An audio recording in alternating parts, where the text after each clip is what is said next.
Are you tired of saying yes when you really want to say no? You're in the right place.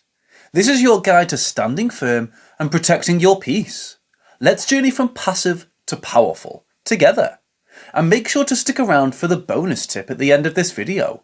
It brings all of these points together, offering a key strategy for maintaining your boundaries in a way that's both effective and respectful. 1. Understanding boundaries. Think of boundaries as invisible bubbles that we create around ourselves. They're our personal rules and limits that we set to protect our well-being and happiness. They are guidelines we use to let people know how to treat us. Just like a fence in a yard defines where your space begins and ends, boundaries define your emotional and mental space. Now, there's a big difference between healthy and unhealthy boundaries. Healthy boundaries are a fence with a gate. They are clear, yet flexible. They allow good things in and keep harmful things out. They're based on respect and understanding of your own needs and the needs of others. For instance, saying no to extra work when you're already swamped is a healthy boundary. Unhealthy boundaries, on the other hand, are either too rigid or too loose. A boundary that's too rigid is like a fortress wall. Nothing can get in or out. It pushes people away and stops you from having meaningful connections. A boundary that's too loose is like having no fence at all. It allows everyone and everything into your space, leaving you overexposed and vulnerable. Learning to set healthy boundaries is all about finding that sweet spot where you respect yourself and others. 2. Recognizing the need for boundaries. Recognizing when you need stronger boundaries is about noticing when you feel like a human doormat or when your yes really means no. One big sign, feeling drained or resentful after spending time with someone. It's like pouring your energy into a cup with a hole in it. Another clue is if you find yourself constantly bending over backwards for others, but your own needs are collecting dust on the back burner. Boundaries are often overlooked in our everyday lives. Picture this. You're at a family gathering and Uncle Joe insists on giving you career advice, even though he hasn't worked in your field, ever. Or think about those times at work when a colleague dumps their tasks on you, and you accept, fearing you'll seem uncooperative if you say no. These situations are like alarm bells, telling you it's time to set some boundaries. The trick is to spot these signs early. By paying attention to these signals, you can start to build boundaries to protect your time, energy, and emotional health. Just like a good gardener knows the limits of their plot, it's important to know the limits of your personal space and energy. 3. Communicating your boundaries. Communicating your boundaries is showing others the paths they can take while touring your personal space, and the do not enter signs they should respect. The key? Be clear and assertive, but not aggressive. This way, you're not shutting the door completely, you're just showing when it's open. Another tip is to practice what you're going to say. If you're nervous, try saying it in front of a mirror first, or jot down a few key points. You're preparing for a friendly chat, not a battle. Consistency is your best friend here. If you communicate consistently, people will start to understand and respect your boundaries. Imagine if one day you're all, come on in, and the next day it's no entry. That's confusing. Being consistent is having a well-marked map. It helps everyone know where they stand and what to expect. So, set those boundaries with clarity and stick to them like a trusty compass guiding your interactions. I hope you're finding this video insightful so far. If you are, please show some support. A quick like, a comment, or even a subscribe would mean a lot to us. 4. Respecting others' boundaries. Respecting others' boundaries is like being a good neighbour in the community of personal relationships. Just as you wouldn't barge into someone's house uninvited, it's important to honour their emotional and mental space. Respecting boundaries is a cornerstone of healthy relationships. When someone tells you they need some alone time, it's like they're putting up a do not disturb sign. Respecting this request is like quietly closing the door, allowing them the space they've asked for. It shows you value their needs as much as your own.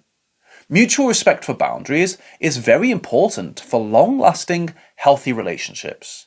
This understanding creates a rhythm of trust and respect. When everyone knows and respects where the line is drawn, It prevents a lot of toe-stepping and awkward tumbles. By honouring each other's boundaries, we build a foundation of trust and empathy. It's the glue that holds relationships together, creating a safe space where everyone feels understood and valued. 5. Dealing with boundary violations. Dealing with boundary violations can be awkward, but it's fixable. When someone steps over your boundary line, it's important to address it like a minor misstep, not a catastrophe. Start by calmly and clearly restating your boundary. You want to gently guide them back to the right side of the line. Imagine a friend keeps borrowing your things without asking. Address it directly. Hey, I value our friendship, but I need you to ask before using my stuff. Self-care is your secret weapon in these situations. If a boundary violation has left you feeling upset, take a moment for yourself. Maybe it's a quick walk, some deep breaths, or a cup of your favourite tea. It's about giving yourself a moment to reset and regain your balance. Remember, it's okay to reinforce your boundaries. You're maintaining your well-being and self-respect, and in doing so, you're teaching others how to respect you as well. 6. Setting boundaries with difficult people. Setting boundaries with difficult people requires a bit of strategy, patience, and a dash of tact.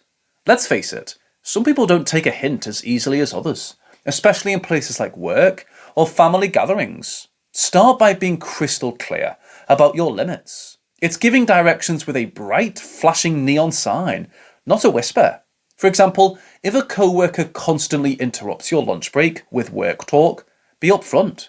I need this time to recharge. Can we discuss this after the break? It's polite yet firm, like setting a friendly but unmovable fence. Use I statements to express your feelings without blaming or attacking. Saying, I feel overwhelmed when I have too many tasks at once, is less confrontational than, you're giving me too much work. Remember, consistency is key. It's like watering a plant regularly. It needs consistent care to thrive. If you waver or give mixed signals, it's like telling the other person that your boundaries are negotiable. 7. Maintaining boundaries. Maintaining boundaries is key to keeping your boundaries strong, and healthy is consistency. This means sticking to your no when it's a no, and not wavering even if you feel pressure to give in. Sometimes your boundaries might need some pruning and reshaping. This is where self-reflection comes in. Ask yourself, are my boundaries still serving me? Do they need adjusting? Life changes, and so do we. Maybe a boundary that worked last year doesn't fit anymore. It's totally fine to tweak your limits as you grow and your circumstances change. Maintaining boundaries isn't a one-time job. It's an ongoing process. With regular care, self-reflection, and adjustments, you'll have well-maintained boundaries that nourish your relationships and your well-being. 8. Boundaries and self-esteem. Boundaries and self-esteem go hand in hand. Strong boundaries are a sign of high self-esteem. When you have firm boundaries, it's a clear message that you value your needs, feelings, and happiness. Now, boosting your self-esteem is a crucial step in strengthening your boundaries. Start with small acts of self-love and self-acknowledgement. Celebrate your successes, no matter how small. It's like giving yourself a high five for every win. Also, practice self-compassion. Be kind to yourself, especially during tough times. It's like being your own cheerleader, offering encouragement and support. As your self-esteem grows, so does your ability to set and maintain healthy boundaries. It becomes easier to say no when you need to, and yes when you want to. Your boundaries become clearer, not just to others, but to yourself too. It's like having a bright, well-defined map of your personal space. Bonus tip: say no to small things. If you struggle with setting boundaries, a great way to practice is saying no to small, inconsequential things. It's like doing warm-up exercises before the big game. Start with the little stuff, like declining an extra cup of coffee, or saying no to an extra task that you really don't have time for. It's a low-stakes way to build your no muscle. Think of it as a fun experiment. Each time you say no to something small, you're training yourself. The more you practice, the more natural and confident you'll become in setting boundaries where they really matter. So, give it a try. Start small and observe how it feels each time you assert a boundary. You might be surprised at how empowering it can be. After learning how to set effective boundaries, perhaps you're looking to further improve your personal well-being. Why not explore how to become a confident introvert or strategies for boosting your emotional intelligence? Make your choice and please like, comment and subscribe to the channel.